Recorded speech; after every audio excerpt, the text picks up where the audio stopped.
Hi everyone, it's Tess from teachwithtess.com. Here on my channel we talk about Wales English, teaching ESL online and of course working from home.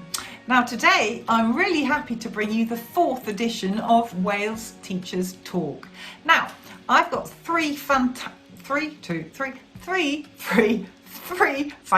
teachers with me today. I've got Jeanette, Ollie and Leslie, and we are going to be covering the curriculum that makes up the pillars of Wales English.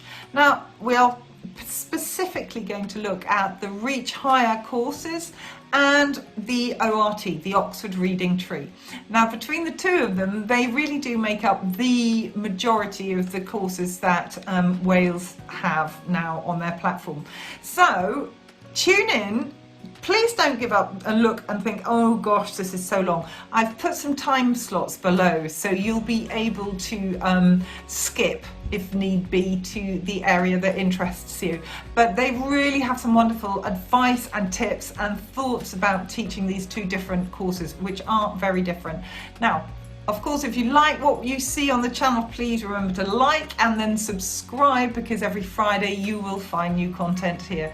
And if you would like to teach at Wales English, please get in contact with me. My email is in the description box below and I will help you and talk you through your application. Anyway, here they are. Enjoy your time with us. Right, everyone, nice to see you all again. I'm going to introduce you to our teachers that we've got today for the 4th Wales Teachers Talk session, and today we're talking a bit about curriculum, and we're talking specifically about the Oxford Reading Tree and the Reach Higher course that Wales provides. Now with us today we've got Jeanette, we got Leslie and we got Ollie. Hi everyone. Hello. Hello. Nice to see you all. And so just to give you a bit of background, Jeanette's been with Wales for almost 2 years. Almost 2 years. Getting that right. Has done a lot of work around the Oxford Reading Tree course, knows it really well. Leslie's been with Wales for about 7 months, teaches both Reach and ORT, and probably others, don't you, Leslie? Yep, certainly do. Ollie has been with Wales for 6 months, and again, you teach both courses too. Well, I teach both courses and a few more. I've been with Wales for nearly a year as well. So we've got a good mixture of experience here. Let's start with outlining the Reach course. What is it? How is it? How does it work? Leslie, do you want to just talk a little bit about that? Yeah, I can do that. I teach Reach 1, 2 and 3. In terms of the lesson structure, each class is for 50 minutes. There is teacher guidance available on all of the slides. I know some people find it useful, other people find it less useful, but it is there to help, especially the new teachers. Lots of animation in the Reach. It focuses on a whole range of different genres. So whereas some of the other courses are mainly fictional, then this one you are going to have a range of science articles, online articles, stories, interviews. So there is a huge amount of range to keep a level of interest for the students and for the teachers.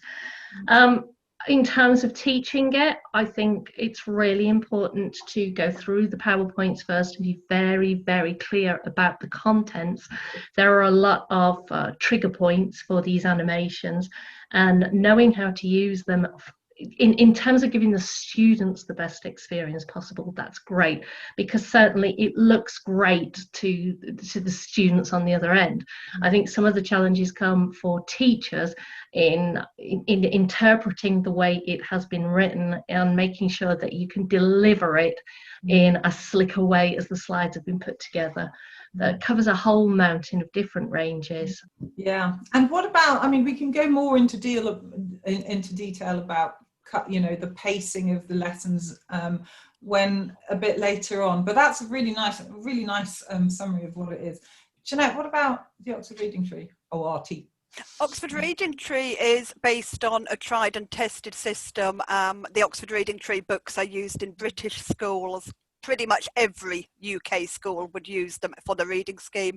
They're used worldwide, and its real strength from my point of view is that you follow the same characters. So whereas Reach, we have different characters every single week, even in the made up fictional stories, there's no continuity there. But with Oxford Reading Tree, you get to know the characters, so you can really work on character profile and predictions and getting to know the materials and what to look for in each book. So you've got this real foundation that's there in every single class. So I think that's a real strong point. But also the language is graded. I personally have been involved in some of the curriculum writing, so I know that at least at the levels I'm working on, there's a native speaker behind the scenes helping to make it a little more fluent.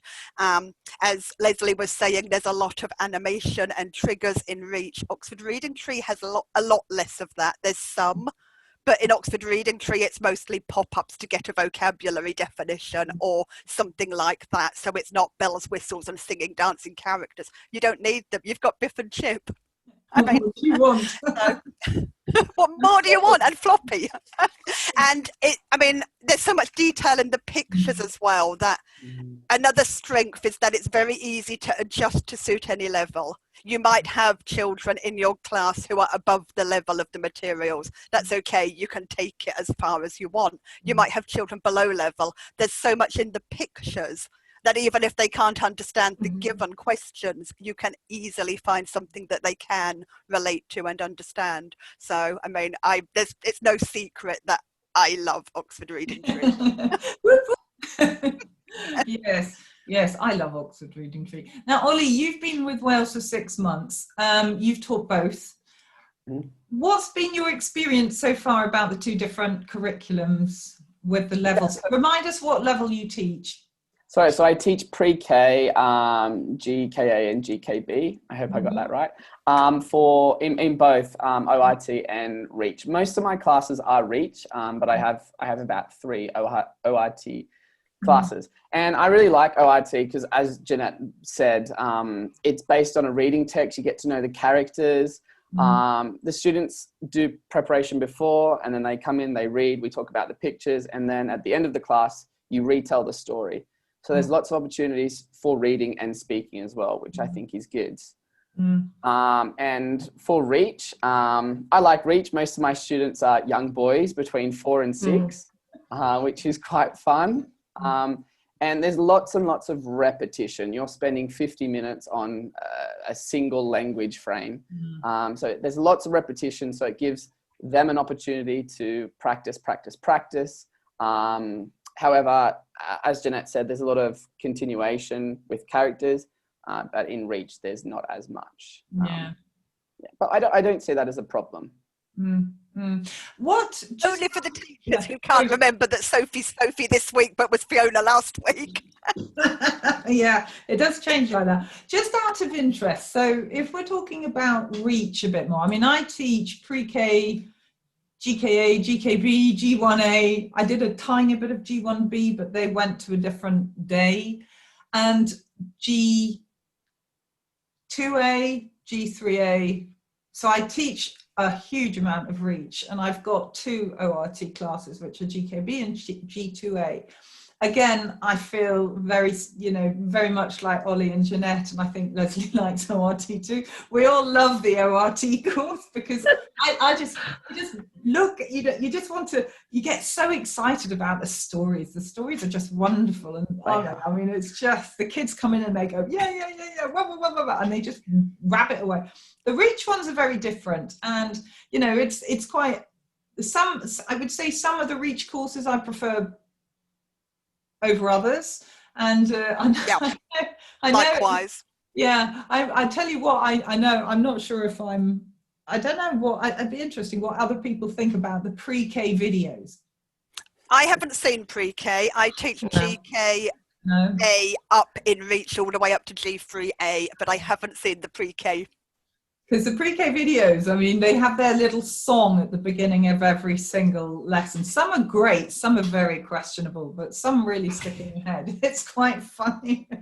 But content-wise, now, I think one big question that lots of people ask themselves when they're teaching some of these classes is their pacing. Because we've all seen, TQD's teacher quality department, is that right? Yeah. You know, and they've set out this very clear, you know, evaluation points for us when we're teaching. So for teachers who aren't at Wales, we get evaluated regularly on the classes we deliver. So we do need to know the sort of things that they're looking for. And, you know, there are a lot of teachers who get quite anxious, maybe is not the right word, but, you know, really have to think about pacing. Now, I don't know if, Leslie, do you want to talk a little bit about some of the classes you teach and the levels you teach and the sort of things, you know, which classes give you issues with pacing, either from the not enough to the way too much, how am I going to fit it into 50 minutes? I don't know if you want to add to that, Leslie. Yeah, some of the, I mean, I've just finished a Reach class today and we went a full 10 minutes over. Yeah. Which one? This was a Reach G3B. And this was primarily down to the fact that the students they're finding the material difficult. Now, I know that in my opinion, I don't know what you guys think, I find that generally the level of the ORT is much higher than the level of the Reach courses. So when I'm getting to level 3B, there is a huge amount of information to get through, a massive amount of slides, sometimes like 33, 34 slides to get through in 50 minutes. And that depends on the level of the students. You can scaffold and you can bring it down to their level, but that is still physically a lot of material to get through.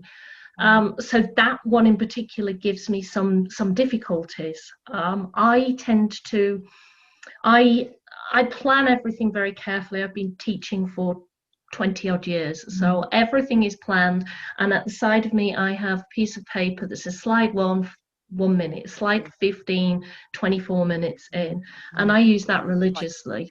And I do find that it helps. Using the buzzer within the platform as well. I will I'll press the buzzer, choose one question, so I can get rid of 2 or 3 questions. And again, that cuts down the material. I'm not skipping any slides to get through it. I'm covering everything that's there, but I am reducing the amount that's on that page. With the ORT, I think probably my favorite is the 1A. I love 1A. I think I teach that 5 or 6 times a week, and it's just a joy. Every week we have the hunt for the spectacles, who can find them hiding in the page, and as Jeanette has said, it's just those pictures are so language rich that you can extend, you can also support.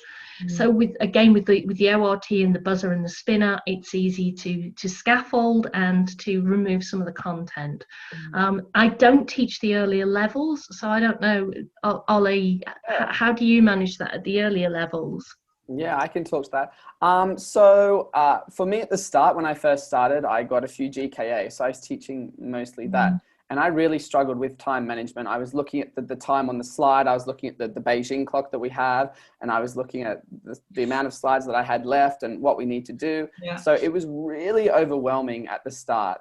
But I guess with experience and teaching it more often, getting used to how the course is taught, because each lesson follows the same format, more or less, right? So getting used to that definitely helps. So now I don't look at the time on the slide. I just look at the Beijing clock and the slides, and that's all I need to look at. Just getting used to how the course is taught. Did you find you went over, or you struggled to fill the time with the GKA? No, I haven't really ever gone over. I'm quite strict on finishing it at 9:50. And that gives the students enough time as well to ask to do the peer-to-peer interaction. And as we were talking about the pictures earlier, some pictures in the Reach, it's hard to talk about, whereas some it's easy. So some stories that you read can go forever, and some stories can last not long at all. So I think it's knowing the story, knowing what you can ask the kids, knowing what their capabilities are as well. Knowing the kids, knowing what they can do can also help you with the time. Yeah.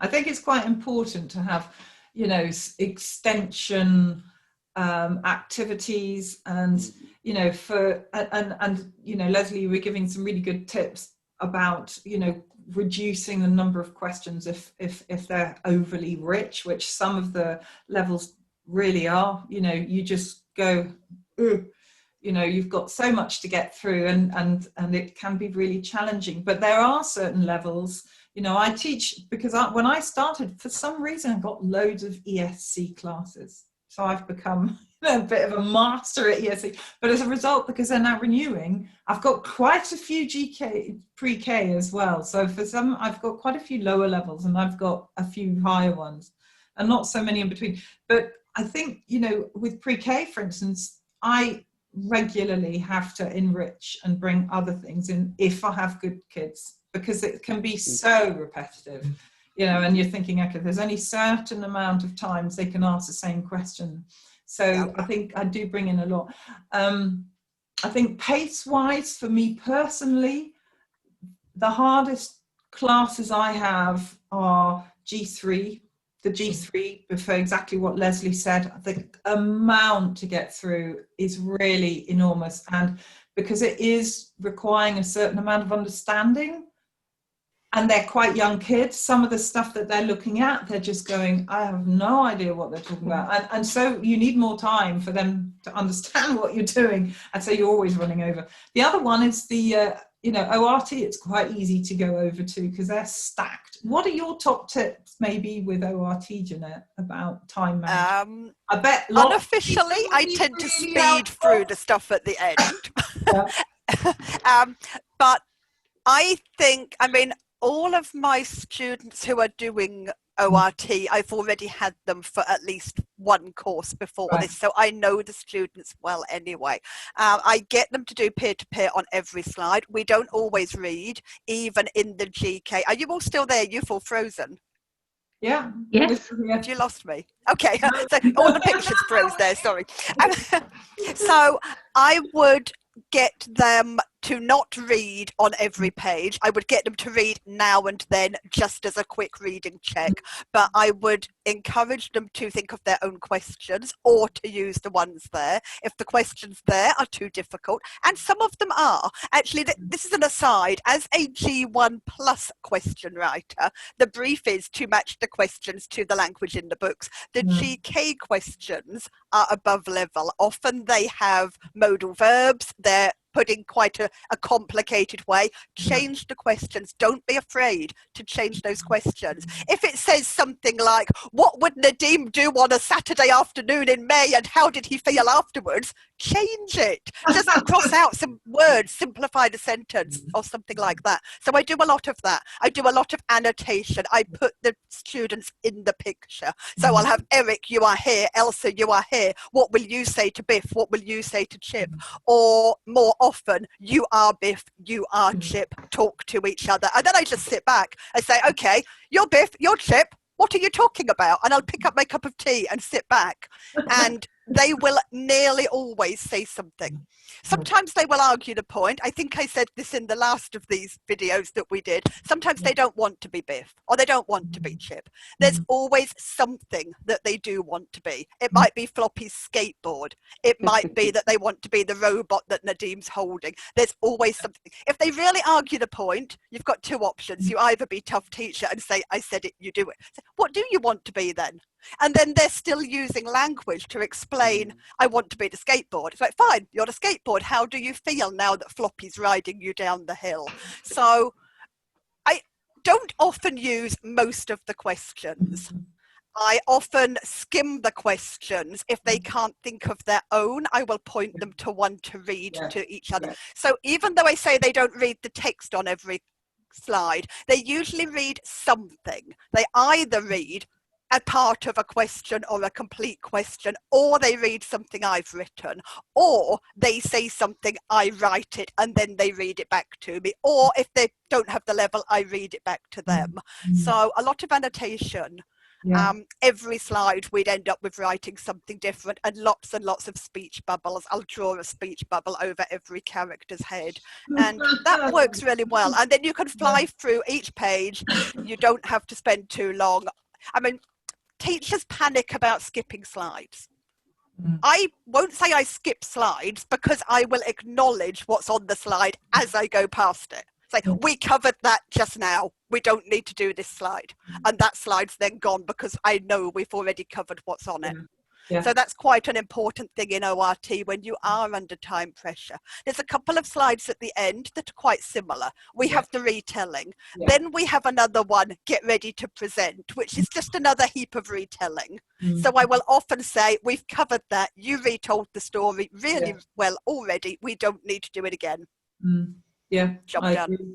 Job done. Have you got any good techniques for ORT or for Reach, Leslie?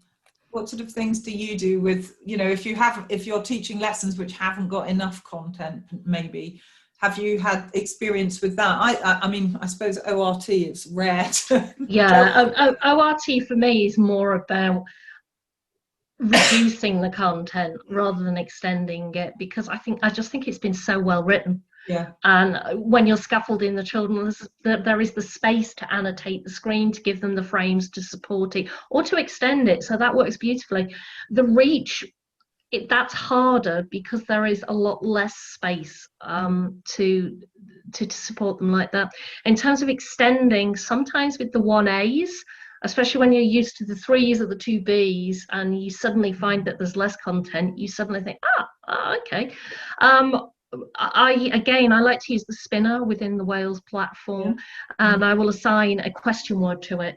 The more able children, then I'm going to be giving them the whys. The less able, then it will be very directed with a what or a who or a where, and we'll just press the buzzer, breaks it up a little bit. It also means that when your lessons are being evaluated, that you are being seen to be using the full platform, which will give you some more of those important marks for your evaluation scores as well. And at the end of the day, we're teachers. Our pay rise, our reputation is based on, to a certain extent, those evaluations. So it's important. But certainly using the question words with the spinner, using the buzzer who can answer questions the fastest. If I have a gap, I will quite often use a video, a short video of 2 or 3 minutes that, for the less able children, it gives them a picture clue. We can then scaffold the learning from that. And of course, for the more able, it then gives them more material to talk about. The same with the role playing within the ORT. How would you feel if this was you? We've just done one on quicksand. So we looked at about a 2-minute video on what really is happening with quicksand and extended how would you deal with walking on it? What do you think the real problems would be? And then we looked at the myths and the fact and the fiction surrounding that. But ORT, don't really need to. Lower levels of Reach tends to be a video or a game directly related to the material in front of me. What have you found, Ollie? Have you been creating your own extension content? Do you bring in games? Do you bring in videos? What have you found for your Reach classes? I don't bring in any videos because I'm not sure if I played a video once and the parents said that they couldn't hear. Can't hear it. No, they can't. And then here I am singing. Singing do this. Do that. Microphone into the earpiece. That's what you do. Turn the volume. And whack your volume up, and then whack it down again before you put them back on your head. Because I have forgotten and nearly had my head blown off. But Ollie, that works. If you have headphones like that for teaching, put the microphone in. Anyway, no, it's okay. I'm like Leslie. I tend to use the I've only introduced the buzzer recently. I was like, oh, who's the fastest? And then they do it. But you need to be careful with that because I've got young boys, as I said earlier, and they get really competitive. And I've had a few get upset.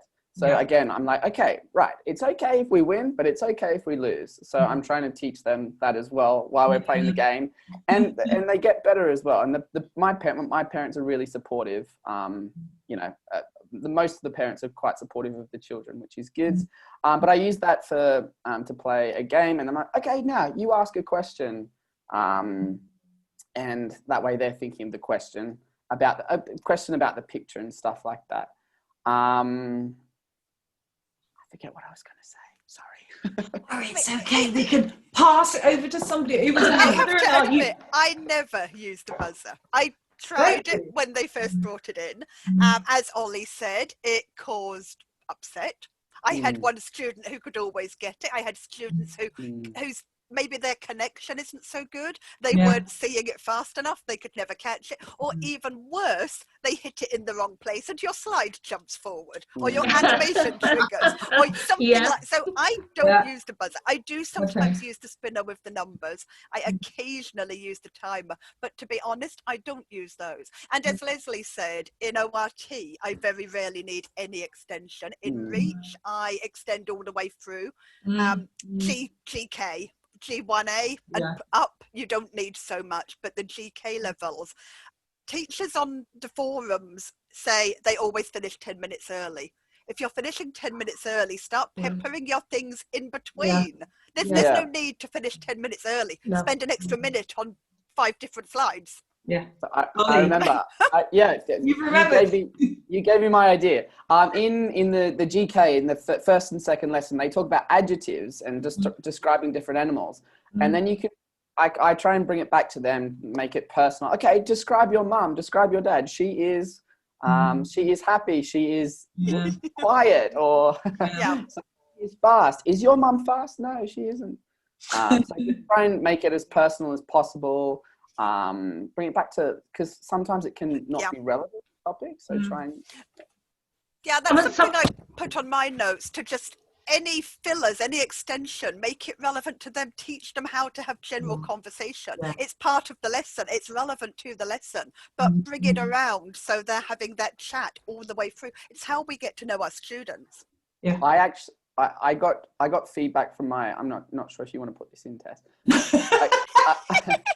Oh yeah, unless it's really awful for you, but no, I'll keep this in, it's useful.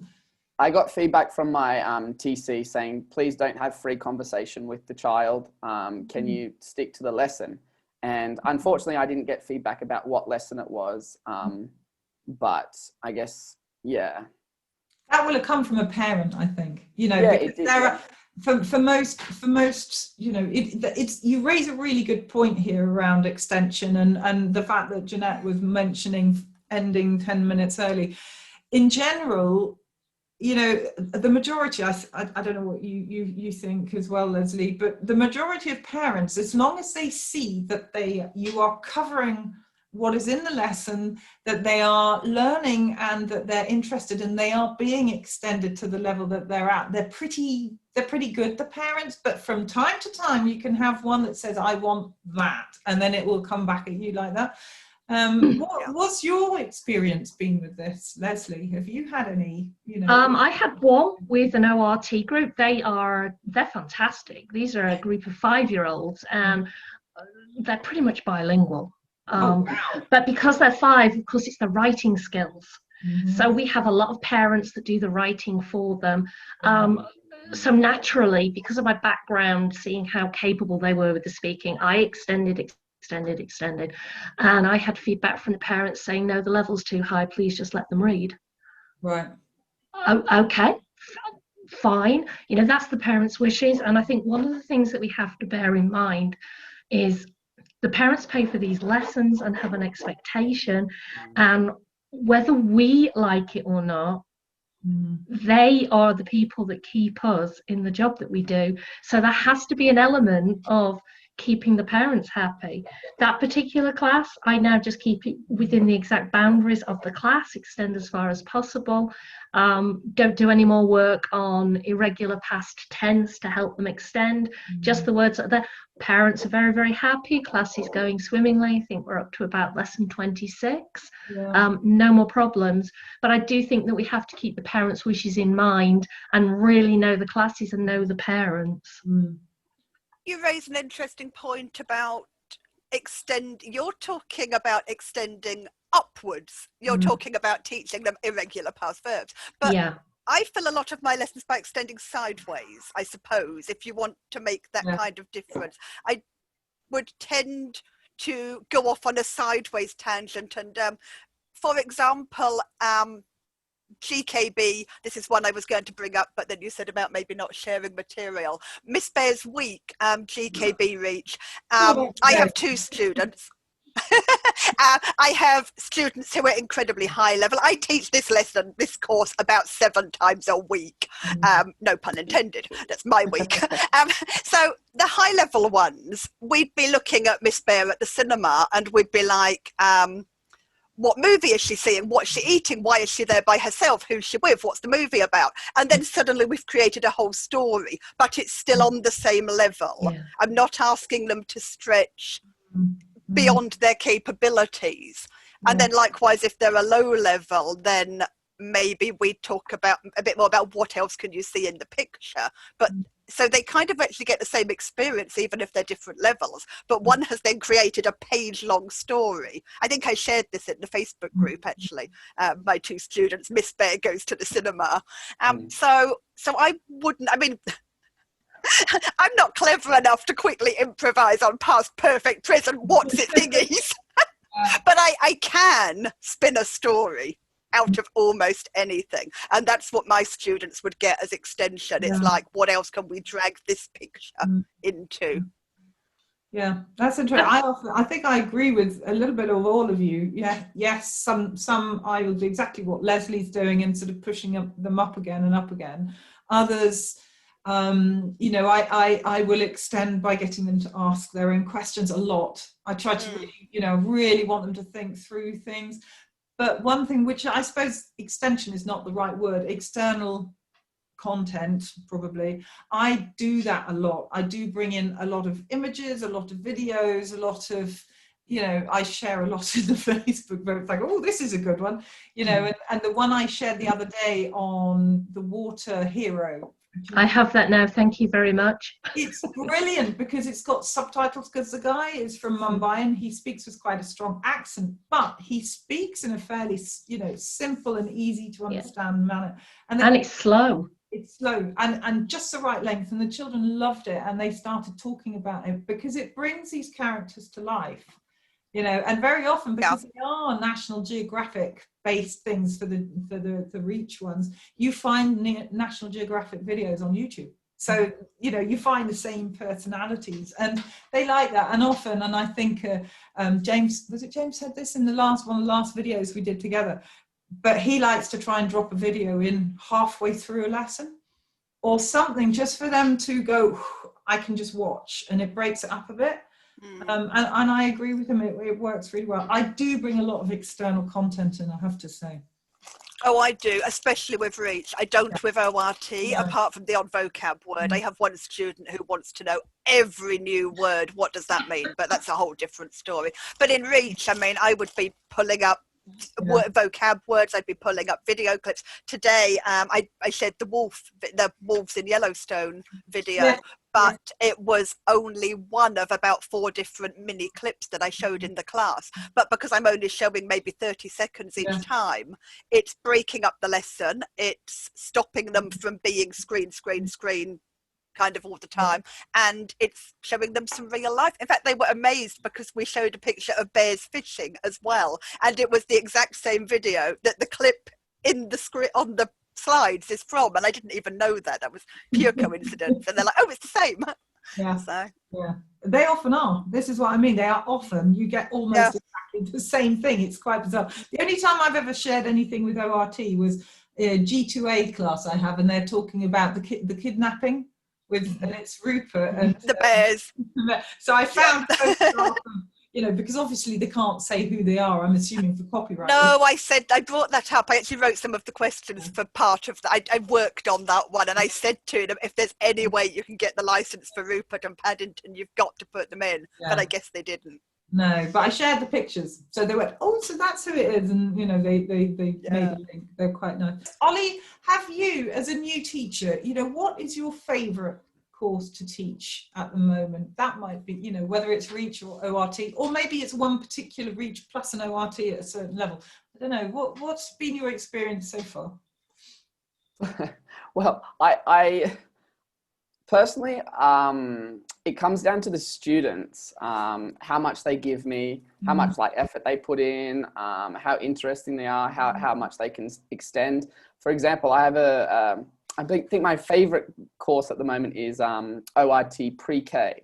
I have this 4.5-year-old girl, 4.5, almost 5. She's practically fluent. She can use the past continuous, she can use the past tense, but she can't read at all. She can't read at all. So it's quite interesting to like get her perspective and ideas about the pictures. I just have her in the class. She doesn't have a partner. To get her ideas about the pictures, and she comes up with like the craziest, most interesting things. But it's been like a real challenge and experience trying to teach her to read. And we're up to lesson 15, and she's only now starting to, you know, be more confident. So I think that is my favorite at the moment. But again, it comes down to the students in the class, how fun they are, and they're all fun. I should say they're all fun. For different yeah. I'm trying to be I'm trying to be diplomatic. They are. Yeah. I've got over. I think I've got 31 or 32 students, and you know they're all very sweet in their own way. They generally are, aren't they? They are. They really are. What about you, Leslie? You know, you've been 7 months in, so how many lessons actually do you teach? How many hours? Well, I teach about 18 hours a week. I have got 10 regulars. I actually do some of the OPT teaching as well. So what is OPT? You don't know. OPT is for students that want a level placement. Maybe they're being reassessed through Wales or for an external reason. They want to know what level of English they have based on the American system. So it's a 25-minute oral test that tests their vocabulary, their comprehension, and their speaking skills. In a way, it's similar to completing trial feedback, but it's a lot more in-depth, a lot more detailed. So I love teaching those. I love them because every single class is different, but I'm an ORT girl. My son grew up with ORT. I have taught ORT. When I saw that Wales used ORT as one of their core curriculum, I will be honest, that is why I applied as a Wales teacher. Yeah, so the curriculum stole me from another company, and now all my hours are with Wales. ORT all the way. Love it, love it, love it. ORT flag. But the ORT is written for native speakers, so it is so rich with vocabulary. I love it. I won't be swayed on that one. It's also so inclusive and so effortlessly inclusive. Yeah. I mean, there's no big deal. Like some of the Reach materials or the old CEC, it's like, here's a black person, so we must discuss the fact they're black. Which I have a huge issue with. ORT slips it in so effortlessly. They are just there. People of all colours, all cultures, from all over the world, mostly just British, but maybe with a different skin colour. Sometimes they might have family in a different place, which might come in as a side story, but it's effortless and it's inclusive and it's exactly the way it needs to be, in my humble opinion. yes it's not the reading material of practically every school in the British Isles for no reason. It is just Now, is there, just to wrap this up, because I think, is there anything else you feel any of you would like to add? Yes, there is one thing about Reach and the National Geographic. I think it's very important to mention that GKA and B don't really include the National Geographic materials to such an extent. GKA, some pictures. GKB, nothing. And I actually sold a class. I had students renewing for the second time. They'd done CEC pre-K. They did CEC GKA. And they asked me, this was when Reach first got introduced and I didn't know much about it. And I'm like, oh, it's all National Geographic, they will love it. There was no National Geographic. They didn't really enjoy it, and to be honest, I should never have persuaded them. And I sold it to them on the strength of it's National Geographic, and it wasn't. So I think it's important to just make that line that the lower levels are not the full-on bells and whistles, beautiful, perfect, wonderful photos that we see in the later levels. Yeah, no, that is a really good point. Ollie, is there anything else you would like to add to what has been said? Just about any advice, like in terms of time, just get to know the material, and the more you teach, the easier it will become. That's coming from the newest member of us four. But I see on Facebook all the time, oh, how do you time manage? Get to know the material, pick and choose. We've covered quite a lot of it. And don't stress if it falls apart. I mean, everybody And has it days does. when And it will fall apart. It does. Yeah, I mean, it happens. I had one day a few weeks back where every single lesson ran 10 minutes over. And I mean, I was in despair, and it was just like watching a house of cards fall down. It's like no particular reason, just for some reason. Some of them had talked too much. Some of them hadn't talked at all. And it was, I mean, it happens. It happens to all of us. Yeah. Don't stress. Sorry, one more thing. We haven't spoken about peer-to-peer interaction, but just keep trying. Just keep trying and trying and trying. They won't get it. Some might get it at the start, but just keep trying, and they will eventually know exactly what you're talking about. Yeah, absolutely. Yeah, and don't expect too much too soon. Don't expect your pre-K beginners in a different country who don't know the language to automatically know how to use the language and talk to each other. Absolutely. And question formation is hard in English. There's a lot underpinning that. If they've not had the exposure to just listen to it and to gain some sort of experience around how it sounds, they're not going to be able to form their own questions. It's probably going to be quite important to type the question for them in order, or let them try and then let them see what that question should look like, because it's one of the things that a lot of non-native speakers have difficulty with, forming questions. Yeah, absolutely. No, I think you've all talked about some really interesting points. I'm not sure if there's anything else I would say. I think probably, a top tip, it's going to be on the timing issue, I think, because for me personally, I teach more reach than ORT. And as I said, the lower levels I find are quite easy. They don't require a huge amount of preparation because, I'm now sort of teaching several times the same class. So once you prepped it really well once, and you know exactly what you're doing, and more or less, as Leslie and Jeanette and maybe Ollie, you do, roughly where you should be at a certain amount of time, then it's fine. The higher levels, they do require more preparation, without doubt. And you really have to think about, okay, for G3, you have to write your own objectives. All the other reach classes and ORT, they have an objective slide. They don't in the G3 and up. And so you have to really think again, okay, so what is my objective? What do I want to achieve today in this lesson? And you try and sort of pick out what will help you achieve those objectives, because I personally don't think you can cover everything in one of the G3A lessons, simply because if you haven't got absolutely spot on kids, there's simply too much to do. Yeah. So you have to choose without skipping.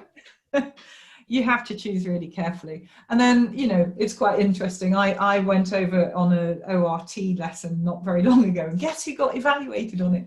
Me!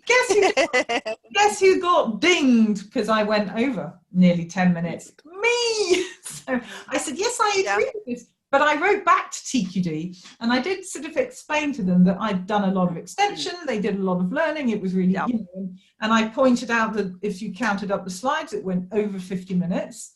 And I said, if you look at this particular slide, I've got a minute and a half for them to do this, you can't do it. Yeah.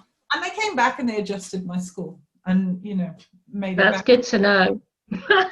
I'm taking a note of that. Let's write to TQD. Always write to TQD, because normally if you've got a good, this has got nothing to do with what we're talking about, but if you've got a good, explanation as to why something's happened, they do tend to listen. They do. They've done it with me twice. And they're also good at helping you build on that. My first evaluation for Reach G1B, these are students who have renewed with me 4 times. They like what I'm doing. I know them inside out, this pair.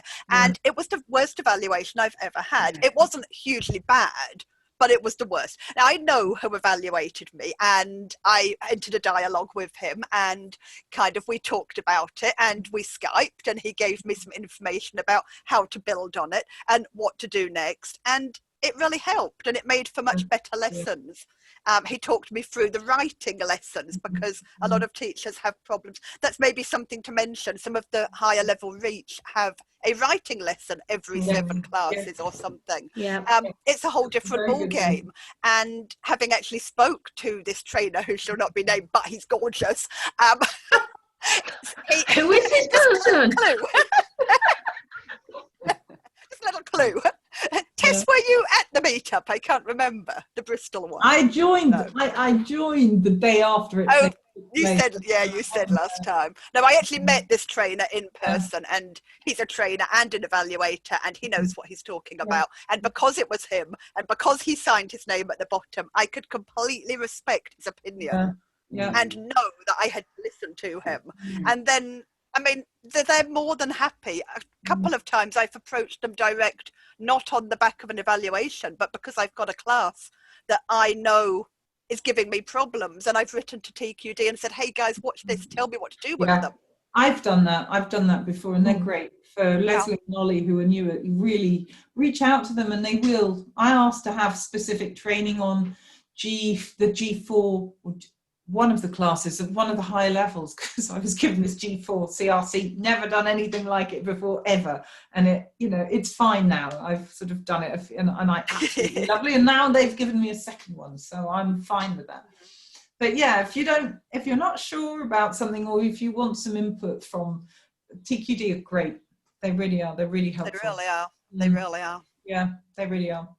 Okay, any other top tips? Otherwise, I think we've... my top tip was, not is.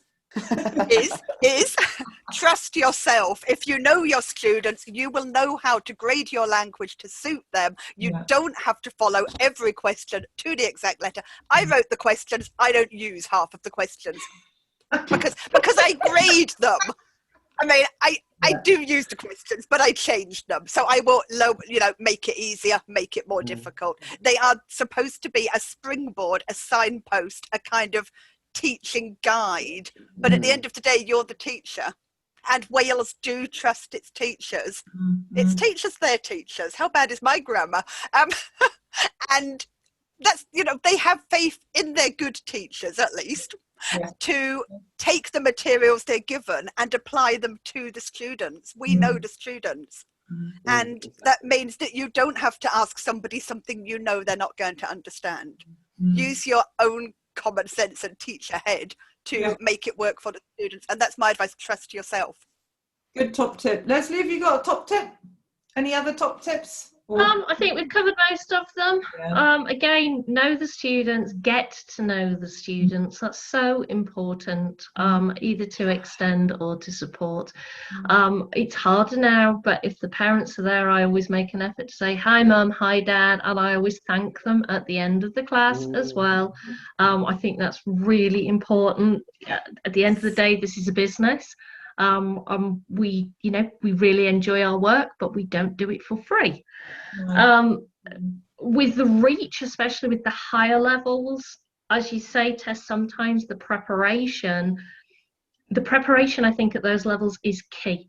So if you are covering something, especially if some of your children, some of my students are very, very young at those levels. If you have a 6-year-old in a level 3, quite often they have the language. What they don't have is the life experience. So it's about finding something that can set the context of the class. I'm thinking of the 3A when we're looking at Henry Winkler, and the whole session is built around dyslexia. Absolutely. So there is actually, if you Google it, I can't remember the name of the website, I will put it into the teacher portal. There is a website that shows them the words dance in front of them so that they can have an understanding of what dyslexia looks like, and then we can then tap into that, having unlocked it, and help them to verbalize what they are seeing. But I think it's trying to find something with the young ones at the higher levels that helps them understand the context of the lesson. That would be my big one. Ollie, anything else from you? I mean, overall, like the level of the students in the same class are generally quite even, but sometimes they can't be. I have a GKA that the kids are at totally different levels. Ask level appropriate questions to each student so that they can both get out of the class something. Yeah.